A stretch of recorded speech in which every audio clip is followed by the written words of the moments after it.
Bismillahirrahmanirrahim. Assalamualaikum warahmatullahi wabarakatuh. Pada kesempatan ini saya akan menyampaikan pendidikan inklusi untuk penyandang disabilitas. Sebelumnya di sini saya sampaikan dasar agama untuk menuntut ilmu. Jadi pada dasarnya bahwa setiap umat atau setiap manusia itu oleh Allah dalam ajaran agama Islam diwajibkan untuk menuntut ilmu.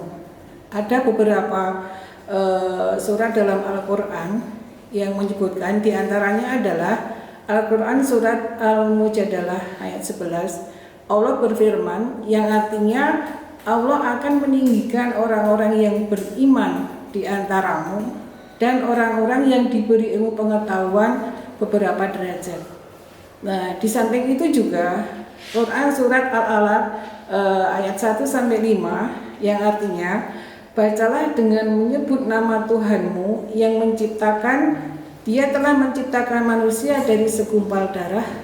Bacalah, dan Tuhanmu lah yang Maha Pemurah, yang mengajar manusia dengan perantaraan kalam dan mengajarkan kepada manusia apa yang diketahui, yang tidak diketahuinya.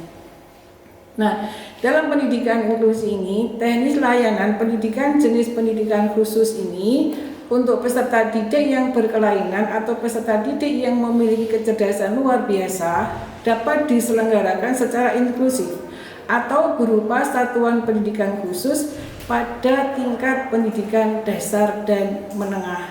Ya, walaupun pada saat ini juga dirintis untuk pendidikan inklusif itu ada di perguruan tinggi. Dasar pendidikan inklusif di Indonesia, di sini ada beberapa dasar hukum. Di antaranya adalah yang pertama, Undang-Undang Nomor 23 Tahun 2002 tentang Perlindungan Anak, utamanya adalah yang pertama pasal 49, di mana dalam pasal itu disebutkan bahwa negara, pemerintah, keluarga, dan orang tua wajib memberikan kesempatan yang seluas-luasnya kepada anak untuk memperoleh pendidikan. Kemudian pasal 51, anak yang menyandang cacat fisik dan atau mental diberikan kesempatan yang sama anak disabilitas untuk memperoleh pendidikan biasa dan pendidikan luar biasa. Kemudian dasar hukum yang lain adalah Undang-Undang Nomor 20 Tahun 2003 tentang Sistem Pendidikan Nasional, di mana pada undang-undang itu disebutkan yang pertama adalah pasal 5 ayat 1, dinyatakan bahwa setiap warga negara itu mempunyai hak yang sama untuk memperoleh pendidikan yang bermutu. Kemudian ayat 2, bahwa warga negara yang memiliki kelainan fisik, emosional, mental, intelektual, dan atau sosial berhak untuk memperoleh pendidikan khusus. Kemudian pasal 11 ayat 1 ya, dinyatakan bahwa pemerintah dan pemerintah daerah wajib memberikan layanan dan kemudian serta menjamin terselenggaranya pendidikan yang bermutu bagi setiap warga negara tanpa adanya diskriminasi. Kemudian yang ketiga adalah Undang-Undang Nomor 19 Tahun 2011 tentang pengesahan Convention on the Right of Persons with Disabilities atau konvensi mengenai hak-hak penyandang disabilitas, di mana pasal 24 berbunyi, dalam rangka memenuhi hak memperoleh pendidikan bagi penyandang disabilitas tanpa diskriminasi dan berdasarkan kesempatan yang sama, negara yang harus menjamin sistem pendidikan bersifat inklusif pada setiap tingkatan.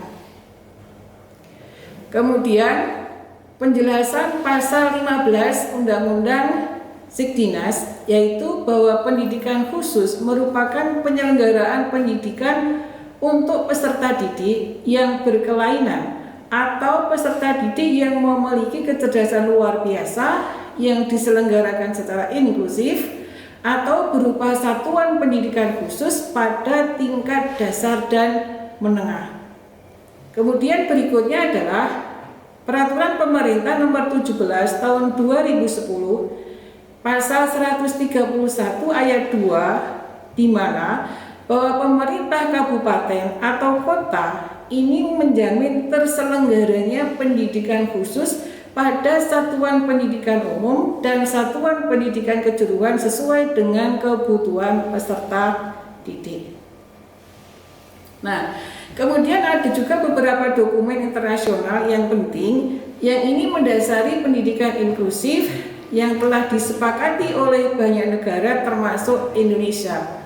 Di antaranya adalah Deklarasi Universal Hak Asasi Manusia tahun 1948, Konvensi PBB tentang Hak Anak tahun 1989 atau Convention on the Rights of the Child.